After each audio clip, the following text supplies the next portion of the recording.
men who died, who gave that right to me, and I gladly stand up next to you and defend her still today. 'Cause there ain't no doubt I love this land. God bless the USA.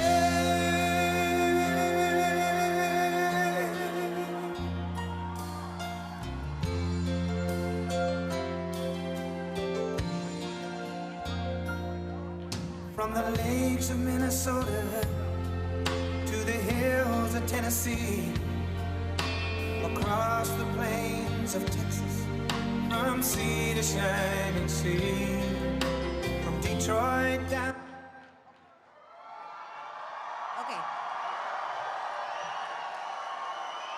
Can I finish my speech? I know you love him, but give me 5 more minutes and I finish what I wanted to say. And he will hear it from here. He's kind enough. Please sit for a second. Okay, so now they thought that when I am announcing the first time Donald J. Trump, he should come. But I want to say a little bit more, perhaps more than anyone in today's hectic and divided world. President Trump deserves our gratitude as proud Israelis, as proud Americans, and as proud Jews, no matter what our politics are.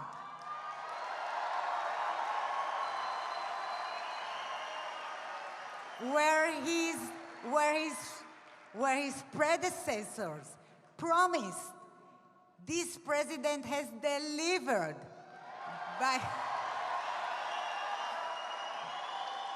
by finally recognizing Jerusalem as Israel's eternal and beloved capital and moving the U.S. Embassy here. Where his predecessors shut their eyes to reality, this president has demonstrated strategic vision by recognizing the Golan Heights as Israel's sovereign territory. And just last month, his administration again made history by declaring that there is nothing wrong and everything is right about Jews living anywhere in the ancient Jewish homeland.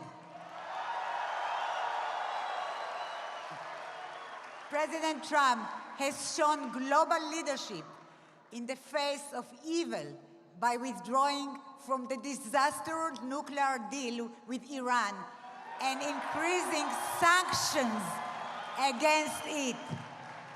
And he always backed Israel and the Jewish people. President Trump knows that America stands tallest when it stands with its true friends and allies. He knows that Israel's interests are U.S. interests, and that when one of these nations becomes great again, so too does the other.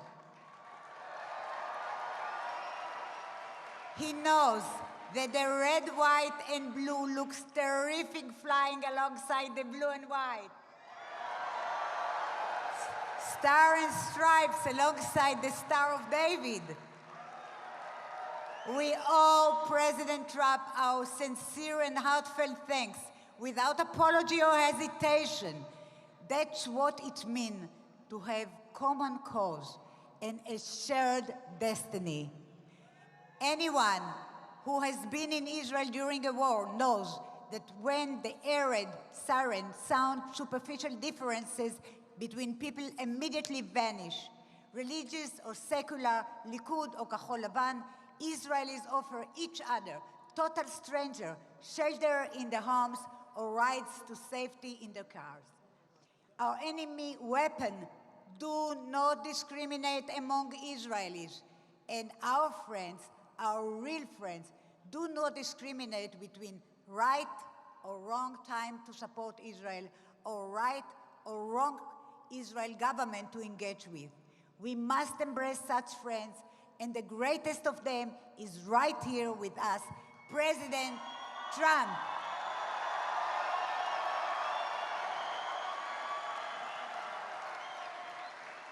The gratitude we owe him is above partisan politics. It is a duty we must feel in our souls that speaks to the very heart of our existence. President Trump has already gone down in the annals of the Jewish history. And that is before he has even completed his first term in office. Ladies and gentlemen, now, please join me in welcoming and thanking our greatest of friends and our greatest of presidents, Donald J. Trump.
Thank you very much, and thank you to Miriam. Thank you. She's so cute. She said, I didn't finish my speech. What should I do? I said, go ahead and finish it. Don't worry about it. Don't let a little music get in your way. And it was a beautiful speech. That was a beautiful speech. Thank you both. These are great people, and they love Israel. And I have to say, on behalf of everyone here today, I want to thank Miriam and Sheldon for the extraordinary commitment they make to fostering an unbreakable bond between the United States and Israel. It's unbreakable, unbreakable. Each of you in this room tonight is a national treasure. Just remember that, too. Before continuing, I also want to express our profound support to our entire nation for the victims of the evil and barbaric attack at the Naval Air Station in Pensacola, Florida. Our hearts break for the families who lost their precious loved ones in this atrocity, another atrocity. We send the urgent prayers of all Americans. During times of pain, Americans always stand together and never leave each other's side. We do best under pressure. Today, I'm here to talk about how peace-loving nations can work together to build a future of greater security, prosperity, and hope for our children and generations to come.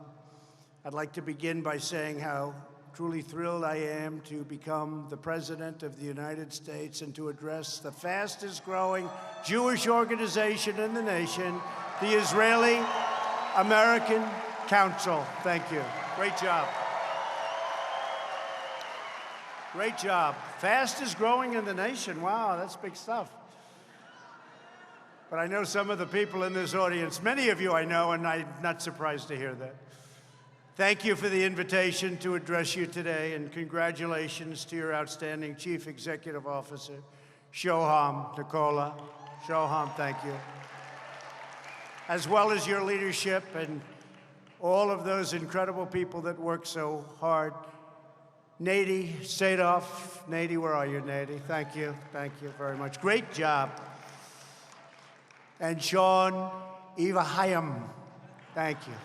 I don't know if that was good, but not bad. We wanted to put a little extra spin on it. Thank you, Sean. Great job.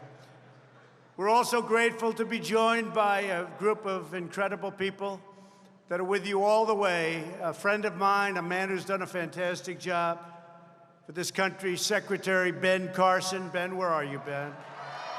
Ben. Thank you, Ben. Incredible job. And we have two warriors, and they are congressmen, and they're fighting all the time, and they're defending our country, defending your president against oppression. And that's what it is. And our poll numbers keep going up. You'll explain that to me. But they are indeed warriors. Congressman Jim Jordan, Congressman Michael Waltz, please stand up. And we have a lot of politicians here tonight, but I have to ask a man that happens to be a truly brilliant young man. I'm a little bit prejudiced when I say that. But he loves Israel, and he's fighting hard for Israel. He wants to make peace with your neighbors. And a lot of people say that can't be done. A lot of people say it can't be done. It's the hardest of all deals. I love deals, and I used to hear the toughest of all deals is peace with Israel and the Palestinians. They say that's the toughest of all deals, but if Jared Kushner can't do it, it can't be done. Thank you, Jared.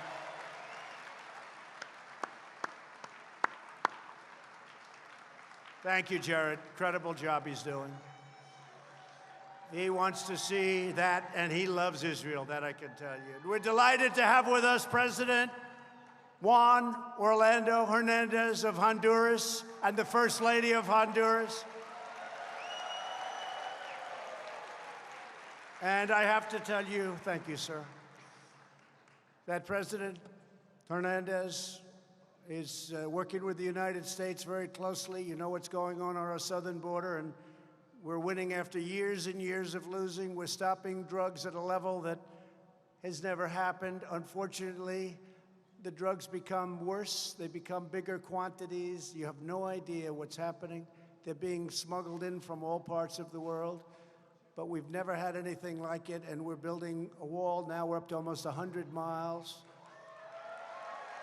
And we're getting a lot of support, not only from Honduras, but from Guatemala, from El Salvador. We're getting tremendous support from Mexico. Mexico's got some difficult problems, as you know, but they are really helping us, and the president of Mexico has become a friend of mine, and he's working hard. Right now, we have 27,000 Mexican soldiers on our southern border telling people you can't come in. You know that, right?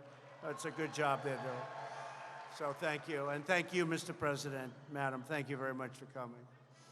Let me also extend my deep appreciation to Israel's ambassador to the United States, a great gentleman and a friend of mine, Ron Dermer. Ron Dermer. Ron, thank you. Known you a long time, Ron, haven't I? Long before this. Thanks as well to Florida Chief Financial Officer, Jimmy Patronis. Thank you, Jimmy. Thank you, Jimmy. Thank you. Great job. Florida, wow, got a good fan club. Florida Senate President Bill Galvano. Thank you, Bill. Majority Leader of the Florida House, Dane Eagle. Thank you, Dane. And Chairman of the Florida Republican Party, Joe Gruters. Thank you, Joe. Great job. How are we doing, Joe? I think we're doing pretty well, Joe, right? Tells me we're leading every poll. We're doing better than we did on election night, but you know what? We'll take election night. It was just fine. Somebody said we're way ahead. I said, let's just win by one vote. That's okay, too. Now we're way ahead. We're doing good. We're all doing good together. I also want to recognize Israeli Shalva Band for their amazing performance tonight. You're going to hear them again in a couple of minutes. I want to thank you very much. That was a great performance. Millions of people watched their terrific appearance at Eurovision earlier this year. They were incredible, and they are an inspiration to the entire world, and thank you very much. They're going to be back. They're going to be back. This is truly an extraordinary time for America. Our economy is booming like never before, and our people are thriving.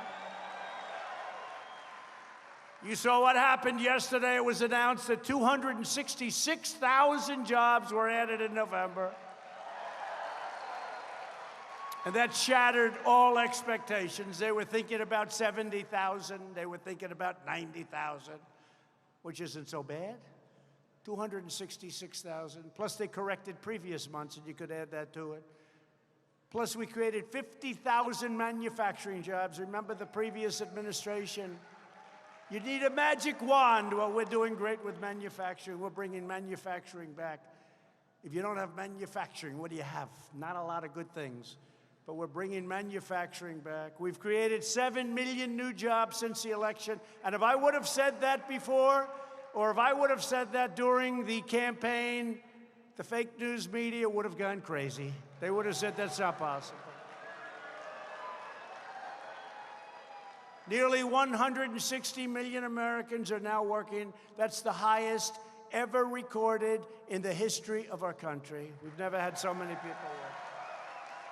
Unemployment has reached the lowest level in half a century. America is winning again. America is respected again. America is winning and respected, frankly, like never before. It's happened. Now it's truly my honor to be here this evening to celebrate our progress, to deepen the incredible partnership between the United States and Israel. And it suffered very gravely in the last administration. I don't know if you know that. So many of you voted for people in the last administration. Someday you'll have to explain that to me, because I don't think they liked Israel too much. I'm sorry. I don't think they liked Israel too much. After 8 long years in which our alliance was undermined and neglected, I am happy to report that the United States-Israeli relationship is stronger now than ever before. America and Israel are woven together by history, heritage, and the hearts of our people.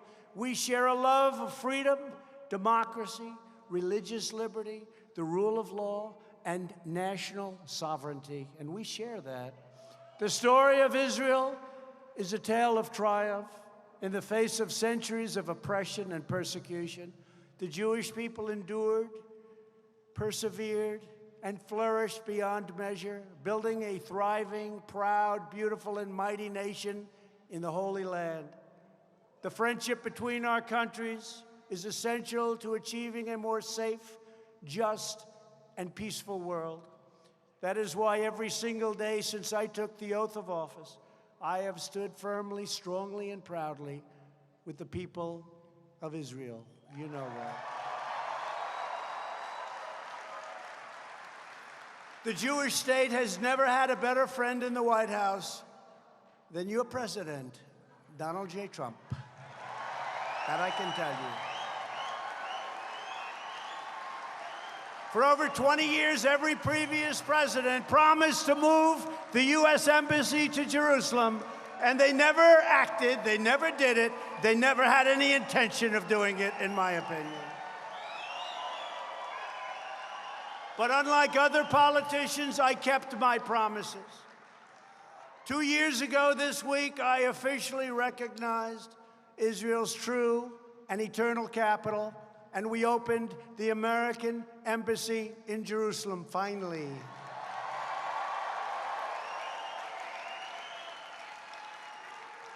And you know, that's an interesting story, because David Friedman, do you know David Friedman, our great ambassador? Well, David was one of the most successful lawyers in New York, maybe the most successful lawyer in New York. But he loves Israel. He loves this country, but he loves Israel. And I called him, I know how much he feels about, you know, the heart. He'd go there all the time. I'd say, David, would you like to be the ambassador to Israel? You're giving up a lot. You're giving up one of the great practices in New York City. Would you like it? It took him about 2 seconds to say, yes, that's what I want to do. And he gave up his law practice, gave up a lot of great clients. He became the ambassador. And a lot of conflict was taking place, a lot of bad feelings, a lot of bad will. We have to get the people of our country, of this country, to love Israel more. I have to tell you that. We have to do it. We have to get them to love Israel more, because you have people that are Jewish people that are great people. They don't love Israel enough. You know that. You know that. But David Friedman is not one of them, and he went to Israel and immediately made an impact. And then I said, you know, I want to do what no president has done. Many, many presidents said they were going to. move the embassy to Jerusalem. And they never did it, and I understand why they never did it.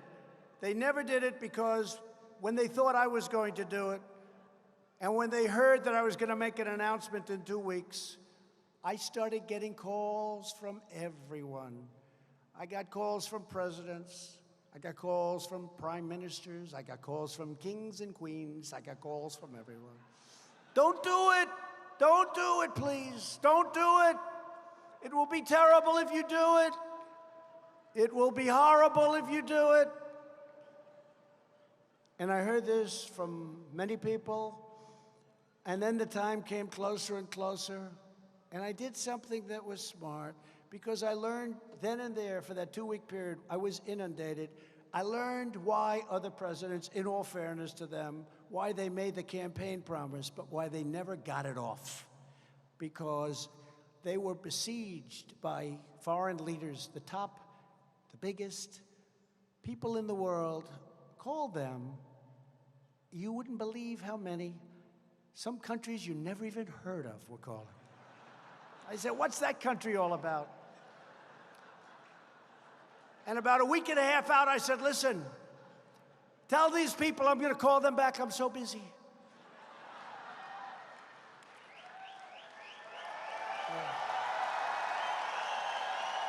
True.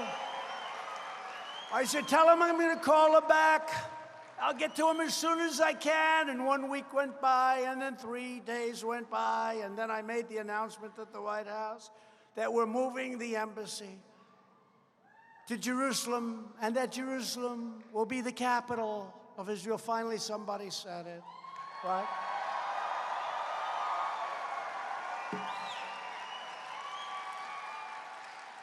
And it was a big deal, and it was great. And a day went by, and a second day went by, and there was no violence. I heard there was going to be massive violence. They showed violence because about 20 people were violent in the front row, but there was nobody behind them. So CNN had the cameras very low, pointing to the sky. So they said massive crowds have gathered. Massive crowds. And I looked, I said, that's a strange angle. I've never seen that angle. It was like you had a cameraman sitting on the floor pointing up. But every once in a while you say, there's nobody behind the people in the front row. What's going on? And it was a con. It was fake news as usual. So these days went by, and then I made the phone calls, and I'd call up the kings, and I'd call up the queens, and I'd call up everybody, the presidents, the prime ministers. I'd say, hi, I'm sorry, I couldn't get back to you quickly, but what's up?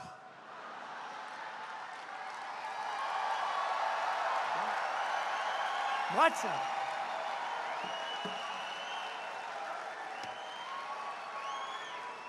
And they said,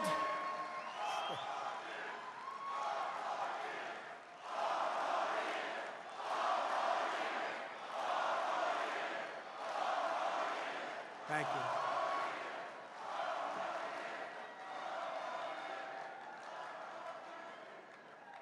Well, I learned all these tricks from Sheldon, so, you know. So I call, hi, King, what's up? What's happening? He said, I wanted to tell you I didn't like you doing that with Israel. Oh, man, I wish I called you back a little sooner. I'm sorry.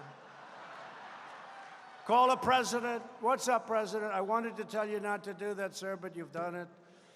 What can I said, yeah, I wish, you know. I wish I could have gotten you sooner, but I was so busy. I took about 40 of those calls, right? Everyone was the same. I wanted to tell you. I said, but, you know, in the meantime, it opened, and it was, you know, really pretty amazing. It was done. We did the deal. Then we had a problem. We had to build it. And I'm a builder. I'm really a good builder. I really probably do that the best. Some people said, are you a better builder or a better politician? And I thought I was going to say builder, because I really was good, you know? I built good.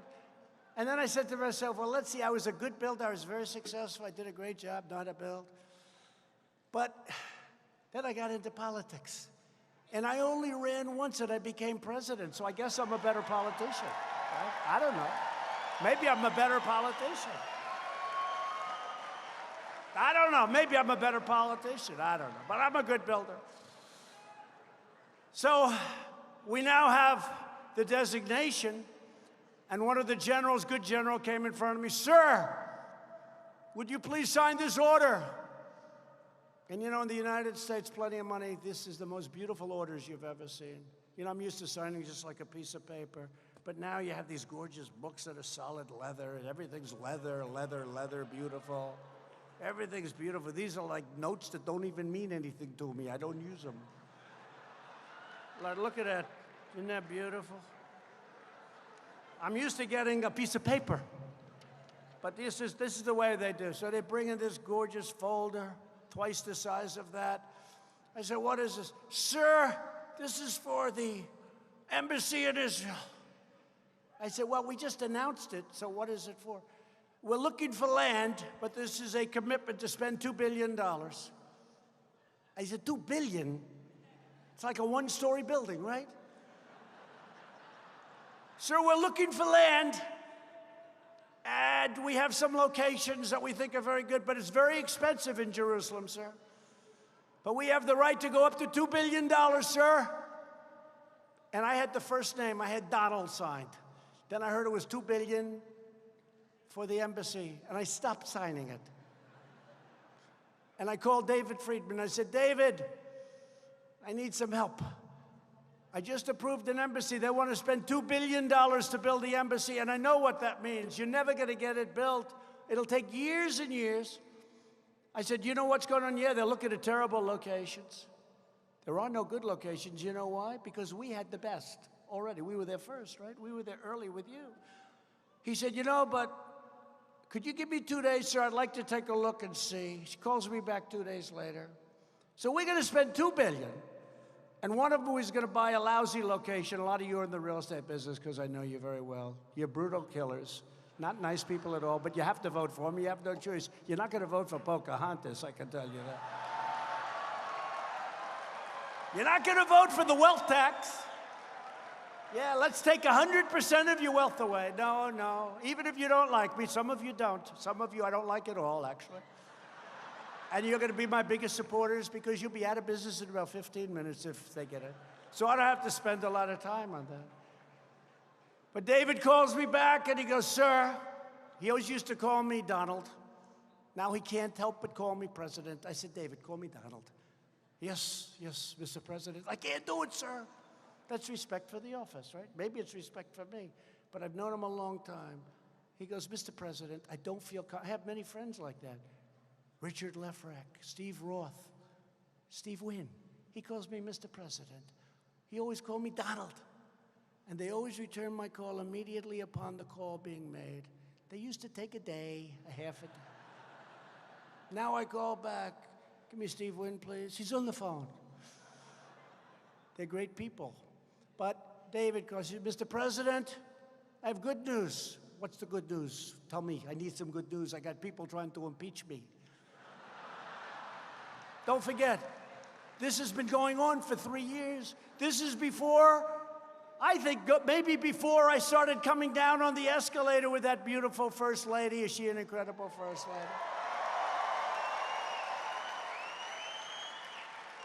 Think of it, I'm coming down the escalator, and people behind my back are trying to do a subversion of government. Think of that. That's what it's about. And we have, by the way, before, Jim Jordan, please stand up. Michael Waltz, please stand up, Congressman. Michael, Jim, warriors. I don't know if you have any other warriors in here, Congressman, but they are warriors. Support them. Support them. Support them. So the ambassador calls up, Ambassador Friedman, goes, sir, I have good news. What? By this time, you know, it's 2 days, so I'm thinking, I'm on to the next subject. Deal makers know what I'm talking. I'm like already on to the next. What? He said, you know, you asked me to check on the embassy in Jerusalem. Well, we already own a site that's much better than any site that's ever going to be bought. It's bigger, better, has better views. It's the best site in Jerusalem. and we can have setbacks, everything else. He said, I have more good news, sir. There's already a building on it. And we can take that building and renovate it. I said, no kidding. That sounds good to me. I love renovation because if you're smart, renovation costs you much less. If you're stupid, it costs you much more. You ever hear these guys, oh, it's more expensive to renovate a building? How do you figure that? You have a frame. You have the walls on the exterior built. I mean, how does it cost you more? If you're stupid, it costs you more. But David's smart, so he calls me. So they were going to do $2 billion, right? So David calls. We have the biggest site, the best site. It's already there. It's a building. It's mostly not occupied. And, sir, we could redo it, I think, for $200,000. And it's the first time in my life I've ever said this. I said, David, that's too cheap. It doesn't even sound good. You got to go more. Usually I'm trying to cut price. But for $200,000, I said, what the hell kind of, hey, David, make it like $500,000. We'll do it for $500,000.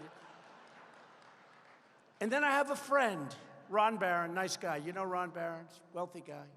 He's in a beautiful building, and his office has a wall opposite the elevators going into his 40th story, 50th story of this office building. Very successful guy. He's got Jerusalem stone. Did anybody ever hear Jerusalem stone? And he drives me crazy. Every time I go to his office, he says, look at the Jerusalem stone. He's been saying it. I said, Ron, you've told me that 10 times. But I've heard Jerusalem stone for 10, 15 years, right? Look at it, Donald. I'm getting off the elevator. I said, Ron, I've seen a lot of stuff. But this is Jerusalem. He comes from Jerusalem. So I say to David, David, let me ask you a question. Jerusalem stone.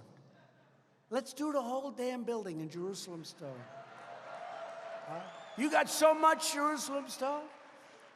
I said, is it available, David? He said, we have so much, we don't know what the hell to do with it. So he has a wall opposite the elevators, rich guy, and I got a whole damn building made out of Jerusalem stone.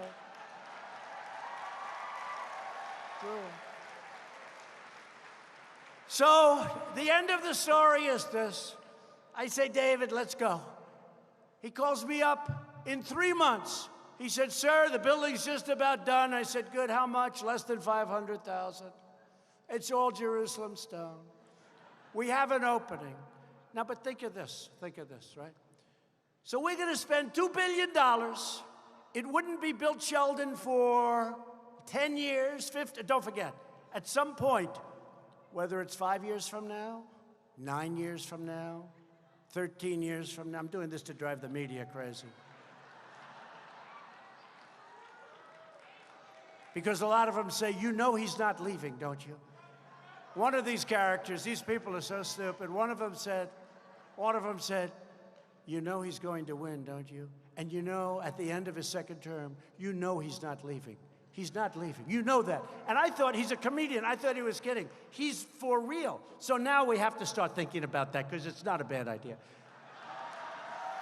No, but these people are going crazy always.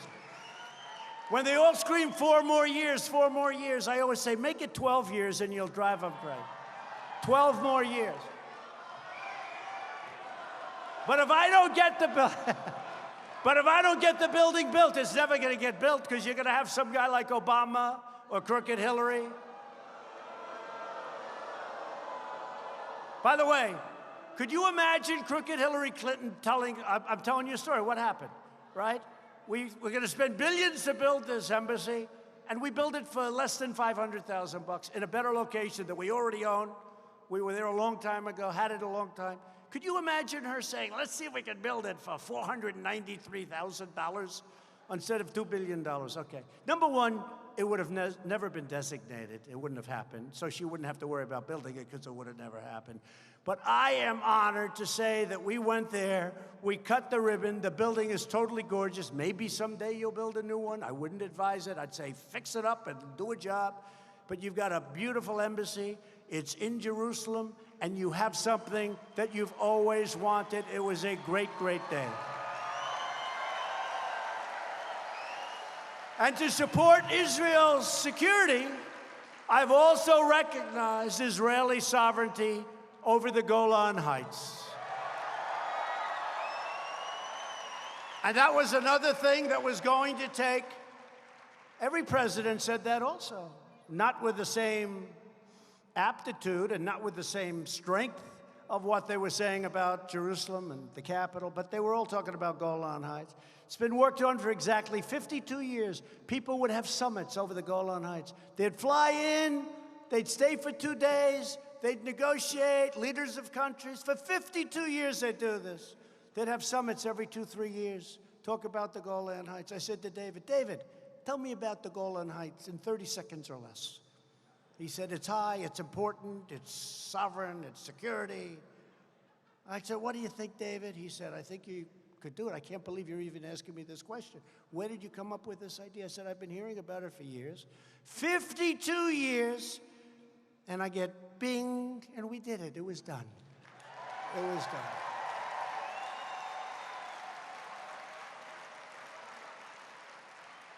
And as Israel has endured the new wave of rocket attacks in recent weeks, my administration has made clear that America supports Israel's absolute right to self-defense. We've also called for the release of Israeli hostages and the return of the remains of Israeli soldiers captured by Hamas terrorists in Gaza. And this evening, as you probably heard, we're honored to be joined by Raquel Frankel and Bat Galam Sher, two mothers of Israeli boys who were kidnapped and murdered by Hamas terrorists in 2014. Raquel and Bat Galam have responded to that terrible evil with courage and inspiration. They've established an award to recognize leaders who advance unity among Israelis of all backgrounds and religions, striving to build a more secure and hopeful future for us all. So Raquel and Bat Galam, we cannot fathom your grief, but we will honor the sacred memory of your sons forever. Thank you very much. Thank you very much. Thank you. Thank you very much.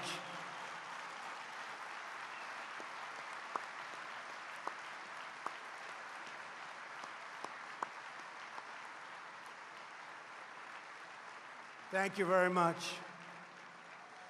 To combat these wicked extremist organizations, I signed legislation to withhold U.S. taxpayer dollars from the Palestinian Authority until they stop rewarding terrorists with blood money. Another thing that no other administration would do, I would say to them, I went back and spoke to negotiators, because for years and years they've been trying to make this deal. I said, did you ever hold back the money? They said, no. Why? We didn't think it was right to do. I said, I do. I do. So we don't pay anything anymore. And we look forward to the day when we can help out. But right now, if they're going to say bad things about us, if they're going to do evil acts, we're not paying it. And that's the way it is. That's the way it is. It's a lot of money. Almost $600 million a year. So we withhold it, and hopefully we'll work a deal and everybody will be happy. But I don't know how the hell you negotiate a deal when you're paying them money. How did that happen, Sheldon? Who was negotiating that deal, Sheldon? It wasn't you, I can tell you. That was one of my first things. I said, how do you do that? You have this deal, you're paying hundreds of millions of dollars, and they're saying bad things. No, that's not the way. They're not the only country I've done that to. We've done that to numerous countries. Across the Middle East, my administration has made historic progress to crush the depraved and sinister forces of radical Islamic terrorism. When I took office 3 years ago, ISIS controlled more than 20,000 square miles in Iraq and Syria. That's the equivalent of the state of Ohio in size. Today, the ISIS caliphate has been 100% obliterated, 100%. And just a few weeks ago, U.S. Special Forces, incredible soldiers, brought the world's #1 most wanted terrorist to justice. The monstrous animal known as al-Baghdadi, the founder and leader of ISIS, is dead.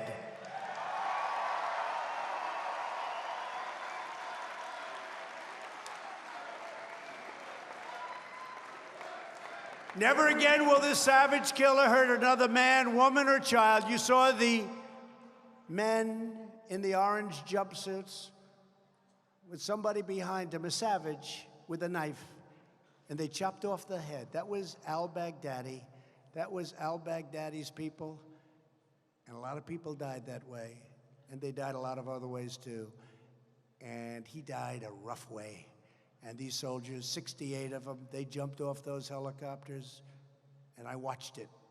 It was incredible. I literally was able to watch it because of what we can do technologically.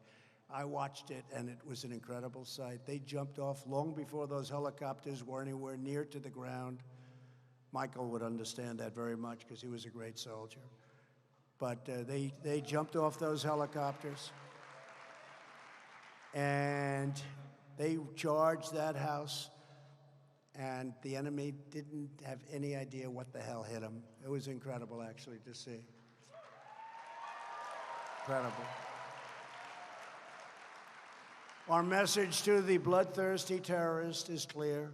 You don't stand a chance against the awesome power of the United States military. I have rebuilt the United States military. When I took it over, it was depleted. It was old. We had fighter jets that were 50 years old. It was old, it was tired. Now we've spent $2.5 trillion on rebuilding our military, and we have a military that's the most advanced, the most powerful by far of any in the world. $2.5 trillion. We rebuilt our military. My administration is also confronting the world's #1 state of terror. You know who that is? Your state sponsor of terror, the brutal dictatorship in Iran. And I said to Sheldon, what do you think was bigger?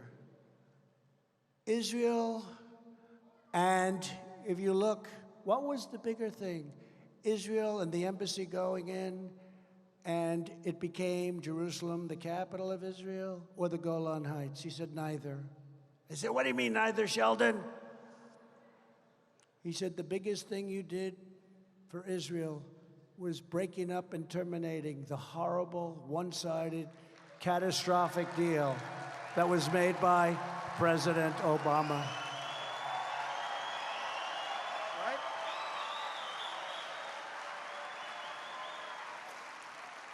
I said, I never thought of it that way, Sheldon, but I agree with you. If you want to know the truth, I agree with you. We paid $150 billion to Iran, $1.8 billion in cash. We got nothing.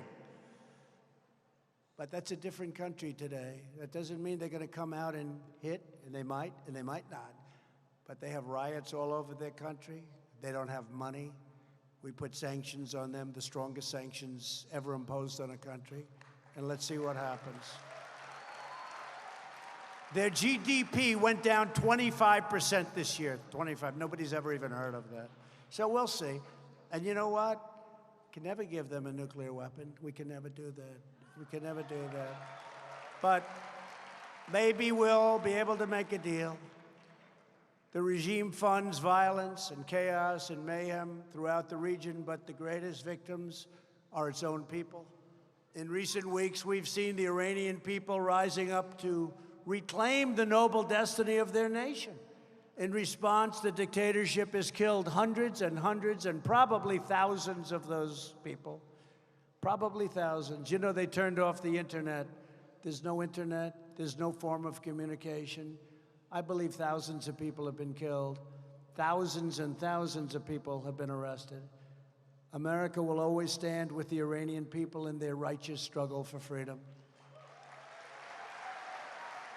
The Iranian regime routinely traffics in the most toxic and heinous anti-Semitism. You know that better than anybody. Last year, the country's supreme leader, as they call him, said Israel is a malignant, cancerous tumor that has to be removed and eradicated from the face of the earth.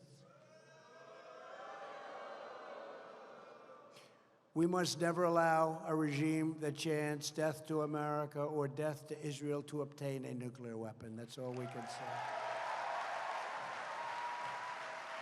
And it's for this reason that I withdrew the United States from that disastrous Iran nuclear deal and implemented those sanctions, which are so biting and so tough. We're also working to free hostages unjustly detained around the world, including in Iran. This morning, you probably read and probably saw, I announced that Zi Wang, an American citizen and Princeton University grad student, imprisoned in Iran for 3 years during the Obama administration, taken during the Obama administration, was not a spy, by the way, is coming home. Throughout history, anti-Semitism has produced untold pain, suffering, evil, and destruction. We must not ignore the vile poison or those who spread its venomous creed. My administration is committed to aggressively challenging and confronting anti-Semitic bigotry in every resource and using every single weapon at our disposal. Roughly 80 times this past decade, the United Nations Human Rights Council has denounced Israel while ignoring many of the worst human rights abuses anywhere in the world. To call out this egregious hypocrisy, I withdrew the United States from the UN Human Rights Council. Recently, the European Union Court of Justice has also tried to discriminate against products made in Israeli settlements, advancing the agenda of anti-Israeli boycott, divestment, and sanctions movement, or commonly known as BDS. You know all about it. You know all about it, right? My administration has now corrected a long-standing injustice by officially declaring that international law does not prohibit civilian settlements in the West Bank. And as president, I want to be very clear, my administration vigorously condemns the BDS campaign against Israel. But sadly, BDS has also made disturbing headway on American college campuses. You know that, don't you? Here with us today is Adela Kohab, a recent graduate of New York University, who courageously stood for Israel in the face of hostility and bigotry. Incredible hostility and incredible bigotry. Adela, would you please come up and quickly, or not quickly, any way you want, share your story. Please come up. Thank you.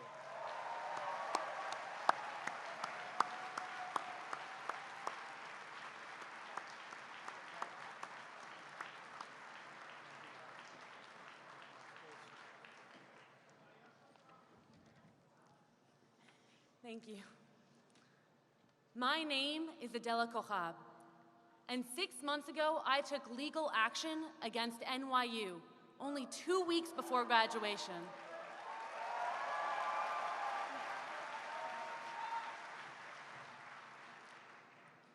My university failed to protect its Jewish community from ongoing harassment, from attacks on social media to resolutions on student government, to boycotts, flag burnings, and physical assault. The physical assaults ended in 2 arrests, and the university didn't stand idly. Instead, they gave an anti-Israel hate group the President's Service Award, the highest honor you can receive as a group on campus.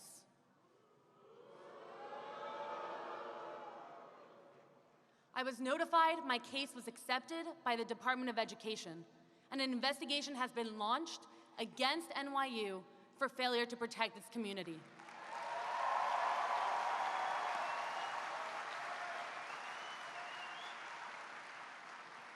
To all of the students in the audience today, don't be afraid to stand up, because you deserve better.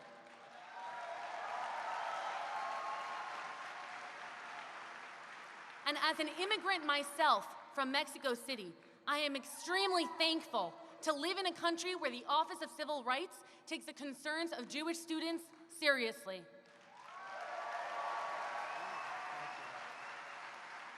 Thank you, Mr. President, and thank you all for supporting the work that we do on campus.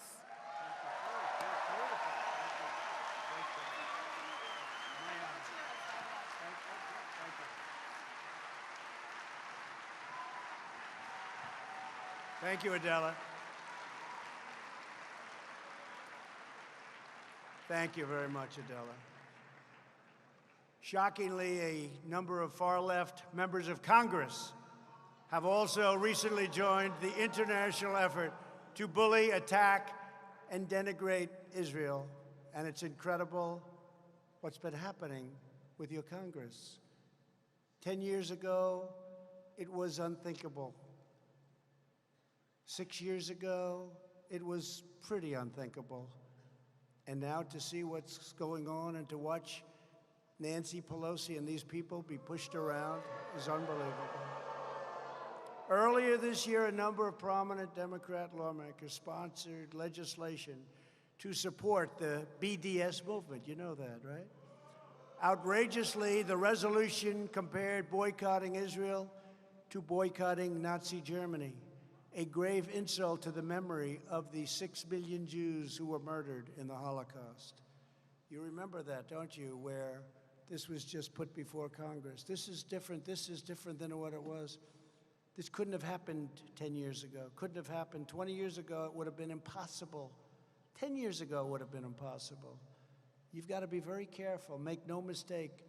Radical lawmakers who support the BDS movement are advancing anti-Israel and anti-Semitic propaganda, and Americans will not stand for it. We're not going to stand for it. We've also seen far-left members of Congress proliferate dangerous anti-Semitic rhetoric. You've seen it. It's rhetorically and morally unacceptable. One lawmaker even wrote that Israel has hypnotized the world and said support for Israel is all about the Benjamins. You heard that?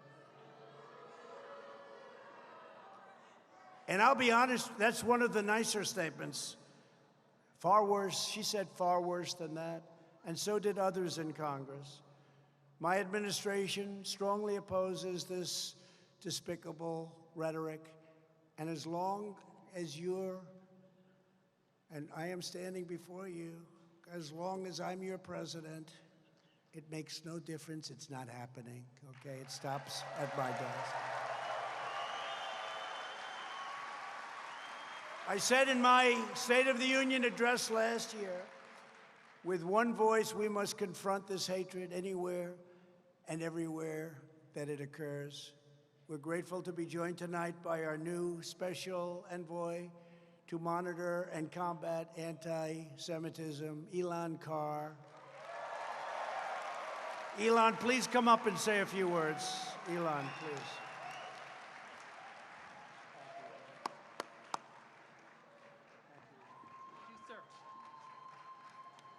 Thank you, Mr. President.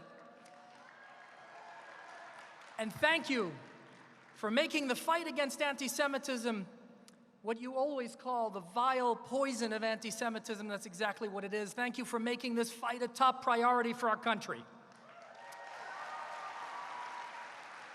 My friends, these past few weeks point to the breadth of the work that we're doing. I recently returned from Germany, where I met with leading law enforcement and justice officials from 7 separate German states to coordinate our efforts to prosecute and punish anti-Semitic hate crimes. In that same trip, I was in London, and I addressed an audience in the British Parliament about rising anti-Semitism in that country. And then in Paris.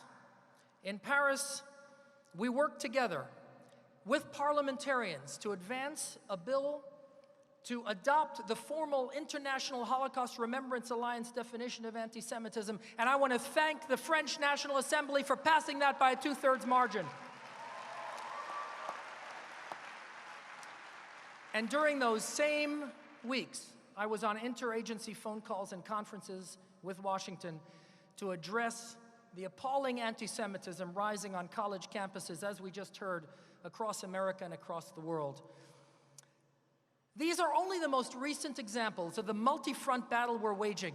At the President's direction, we are simultaneously confronting far-right ethnic supremacy, radical left Israel hatred, and militant Islam.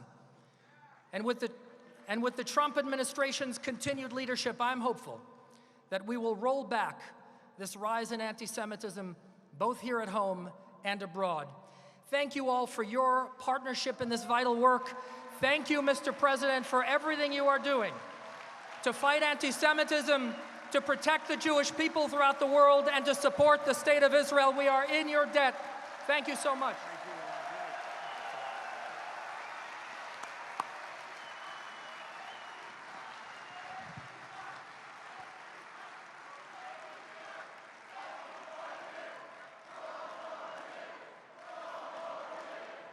Thank you very much. Thank you very much. Thank you, Ilan. From America's earliest days, Jewish citizens have made some of the greatest and most extraordinary contributions to American life and culture. Jewish Americans have fought, bled, and died in every major American war dating back to our struggle for independence. On this very morning, 78 years ago, more than 2,000 Americans were killed in the surprise attack on Pearl Harbor. 3 days after that attack, a Jewish American airman from Brooklyn, Master Sergeant Meyer Levin, was among the first Americans to bomb a Japanese warship. Sergeant Levin went on to fly in more than 60 harrowing missions in World War II, a great hero. In 1943, he volunteered for another dangerous mission. On his way back, he and his crew were caught in a violent storm, and their plane began to stall. Sergeant Levin's final act was one of selfless sacrifice. He unfastened the life raft and gave it to his fellow airmen. As they jumped out of the crashing plane, he shouted, "I hope you make it, I hope you make it." 3 American airmen survived that day because of Sergeant Levin's extraordinary valor. One of those brave airmen was his friend, Jack Mastersoff, also a Jewish American from Brooklyn.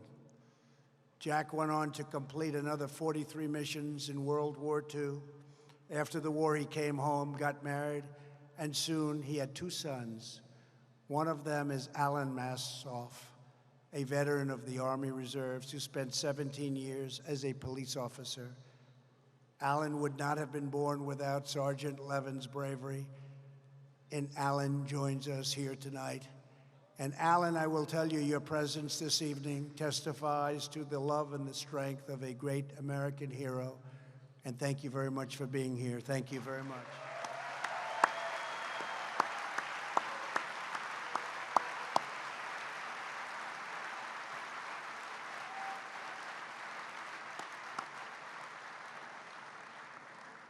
Thank you, Alan. In every generation, Jewish American patriots have strengthened, sustained, uplifted, and inspired our nation. In a moment, the Shalva band will conclude this event with a song that we know very well. Before they do, I want to tell the famous story behind it. In 1918, a young Jewish American soldier stationed at Camp Upton in New York wrote a prayer in the form of a song. His name was Irving Berlin, maybe the greatest of them all. And he held that song close to his heart for more than 20 years. He did not release the song until 1938, as the world learned of Hitler's evil atrocities against the Jewish people. On November 10th of that year, his song broadcast through the radio and into the homes all across the country. Millions and millions of people were inspired. It was the first time Americans heard Irving Berlin's timeless hymn, "God Bless America."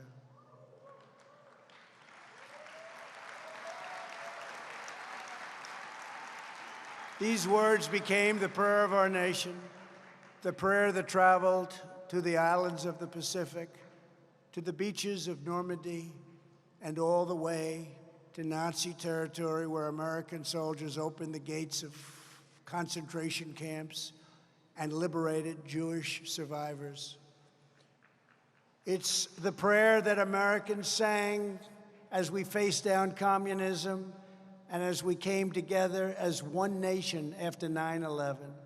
It's the prayer that still unites us today and the hope that burns bright in our hearts because we are proud American patriots. We love this magnificent nation with every ounce of our strength, spirit, and soul. So tonight together, we ask that God bless our military. We ask that God bless our veterans. We ask that God bless our cherished ally, the State of Israel. And with our flag waving high, our people standing tall, and our faith forever strong, we say our prayer once more. God bless America, our home, sweet home. Thank you. Now I'd like to ask the Shalva Band back to the stage for a very, very special performance. Thank you very much. Thank you, everybody.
They are fantastic. Thank you. Shalva Band. Thank you. Fantastic. So it's been a great honor to be with you tonight. God bless Israel. God bless America. Thank you very much.